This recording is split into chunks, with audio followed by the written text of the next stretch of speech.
তো নমস্কাৰ বন্ধু বান্ধৱীসকল সকলোকে পুনৰবাৰ স্বাগতম জনাইছোঁ। অসম চৰকাৰৰ প্ৰায় ৩৩০০টা খালী পদত আজিৰ পৰা অনলাইন এপ্লাই আৰম্ভ হৈছে আৰু খালী পদখিনি আহিছে অসম স্বাস্থ্য বিভাগৰ ফালৰ পৰা। অসম স্বাস্থ্য বিভাগৰ ফালৰ পৰা মুঠ ৩খনকৈ এডভাৰটাইজমেণ্ট প্ৰকাশ পাইছিলে আৰু আজিৰ পৰা অনলাইন এপ্লাই আৰম্ভ হৈছে। অনলাইন এপ্লাইৰ লিংক এক্টিভ কৰি দিয়া হৈছে ইতিমধ্যে। আপোনালোকৰ সুবিধাৰ বাবে ৩খন এডভাৰটাইজমেণ্টৰ লিংক আৰু এপ্লাই কৰাৰ লিংক এই ভিডিঅ'টোৰ ডেছক্ৰিপশ্যনত দি থোৱা হৈছে। ডেছক্ৰিপশ্যনৰ লিংকটোত ক্লিক কৰি আপোনালোকে অতি সহজতে পোষ্টখিনিৰ ডিটেইলছ জানিব পাৰিব আৰু লগতে এপ্লাই কৰিবও পাৰিব। এতিয়া এপ্লাই কৰাৰ আগতে পোষ্টখিনিৰ ডিটেইলছ থুলমূলকৈ জানি লওঁ আহক। এইখন হৈছে প্ৰথমখন এডভাৰটাইজমেণ্ট অসম স্বাস্থ্য বিভাগৰ DME অৰ্থাৎ ডাইৰেক্টৰেট অফ মেডিকেল এডুকেশ্যনৰ ফালৰ পৰা প্ৰকাশ পোৱা। মুঠ খালী পদৰ সংখ্যা হৈছে ১৭০৮টা আৰু খালী পদবোৰ হৈছে এনেকুৱা ধৰণৰ anaesthetics technician, artist, assistant, physiotherapist, এনেদৰে বিভিন্ন পদ ইয়াতে মুকলি হৈছে আৰু পদ অনুসৰি ইয়াতে এডুকেশ্যনেল কোৱালিফিকেশ্যনসমূহো বেলেগ বেলেগ বিচাৰিছে। পোষ্ট অনুসৰি বিচৰা ডিটেইলছ এডুকেশ্যনেল কোৱালিফিকেশ্যন জানিবৰ বাবে আপোনালোকে অফিচিয়েল নটিফিকেশ্যনখন চাব লাগিব আৰু এইখন হৈছে অফিচিয়েল এডভাৰটাইজমেণ্ট আৰু এইখনৰ লিংক আপোনালোকে ডেছক্ৰিপশ্যনত পাই যাব। ইয়াতে পোষ্ট অনুসৰি ডিটেইলছ এডুকেশ্যনেল কোৱালিফিকেশ্যন আৰু চেলাৰীসমূহ দিয়া আছে। এতিয়া প্ৰথম পোষ্টটোৰ বিষয়ে চাবলৈ গ'লে এনেস্থেটিক টেকনিচিয়ানৰ বাবে হায়াৰ ছেকেণ্ডেৰী পাছ কৰাৰ লগতে এনেস্থেচিয়া টেকনিচিয়ানৰ ডিপ্ল'মা থাকিব লাগিব, তেতিয়াহে এপ্লাই কৰিব পাৰিব।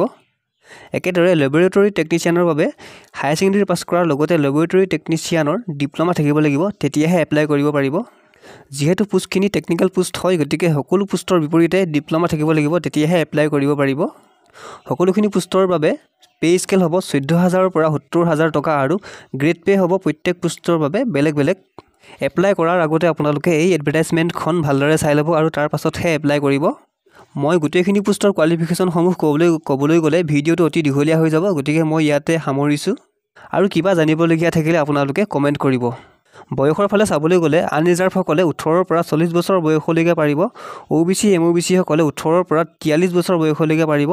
SC ST সকলে ১৮ৰ পৰা ৪৫ বছৰ বয়সলৈকে পাৰিব আৰু PWD সকলে ১৮ৰ পৰা ৫০ বছৰ বয়সলৈকে এপ্লাই কৰিব পাৰিব। এপ্লিকেশ্যন ফিজ ইয়াতে এপ্লাই কৰোঁতে কোনো ধৰণৰ এপ্লিকেশ্যন ফিজ পে' কৰিব নালাগে। অনলাইন এপ্লাই কৰাৰ লাষ্ট ডেট হৈছে ১৮ ডিচেম্বৰ ২০২৪ ৰাতি ১২টা বজালৈকে থাকিব আৰু ইয়াতে আপোনালোকে ইম্পৰ্টেণ্ট ৱেব লিংক ছেকশ্যনত এপ্লাই কৰাৰ লিংকৰ লগতে অফিচিয়েল নটিফিকেশ্যন আৰু অফিচিয়েল ৱেবছাইটৰ লিংক সকলোখিনি পাই যাব। দ্বিতীয়খন এডভাৰটাইজমেণ্ট আহিছে DSS অৰ্থাৎ ডাইৰেক্টৰেট অফ হেল্থ ছাৰ্ভিচ আছামৰ ফালৰ পৰা। মুঠ পদৰ সংখ্যা হৈছে ৯১৯টা। খালী পদবোৰ হৈছে অক্সিলাৰী নাৰ্ছ মিডৱাইফ চমুকৈ ANM।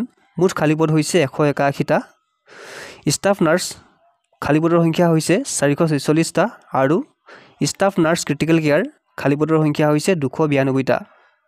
এই পদখিনিৰ বিষয়ে মই ইয়াৰ আগৰ ভিডিঅ'টোত ডিটেইলছ জনাই দিছোঁ, গতিকে আপোনালোকে এই পদখিনিৰ বিষয়ে ডিটেইলছ জানিবৰ বাবে আমাৰ আগৰ ভিডিঅ'টো চাই ল'ব। ভিডিঅ'টোৰ লিংক এই ভিডিঅ'টোৰ ডেছক্ৰিপশ্যনত দি থোৱা হৈছে। আৰু তৃতীয় এডভাৰটাইজমেণ্টখন আহিছে DSSFW অৰ্থাৎ directorate of health service family ৱেলফেয়াৰৰ ফালৰ পৰা। পদৰ নাম হৈছে ANM অৰ্থাৎ অক্সিলাৰী নাৰ্ছ মিডৱাইফ আৰু মুঠ খালী পদৰ সংখ্যা হৈছে ৬৩৬টা। দৰমহা একেই ১৪,০০০ৰ পৰা ৭০,০০০ টকা আৰু গ্ৰেড পে ৬,২০০ টকা। এই পদখিনিৰ বিষয়েও ইয়াৰ আগৰ ভিডিঅ'টোত ডিটেইলছ জনাই দিয়া হৈছে, গতিকে আপোনালোকে সবিশেষ জানিবৰ বাবে ইয়াৰ আগৰ ভিডিঅ'টো চাই ল'ব। ভিডিঅ'টোৰ লিংক এই ভিডিঅ'টোৰ ডেছক্ৰিপশ্যনত দি থোৱা হৈছে। আৰু যদিহে আপোনালোকে আমাৰ দ্বাৰা অনলাইন এপ্লাই কৰিব বিচাৰে তেনেহ'লে এই ভিডিঅ'টোৰ ডেছক্ৰিপশ্যনত এটা হোৱাটছআপ নাম্বাৰ আছে, সেই নাম্বাৰটোত আপোনালোকে হোৱাটছআপ কৰিব, আপোনালোকক অনলাইন এপ্লাই কৰি দিয়া হ'ব। গতিকে এইখিনিয়ে আছিল আজিৰ ভিডিঅ'টোত আপোনালোকক জনাবলগীয়া। গতিকে নেক্সট ভিডিঅ'ত লগ পোৱাৰ আশাৰে এতিয়ালৈ ধন্যবাদ।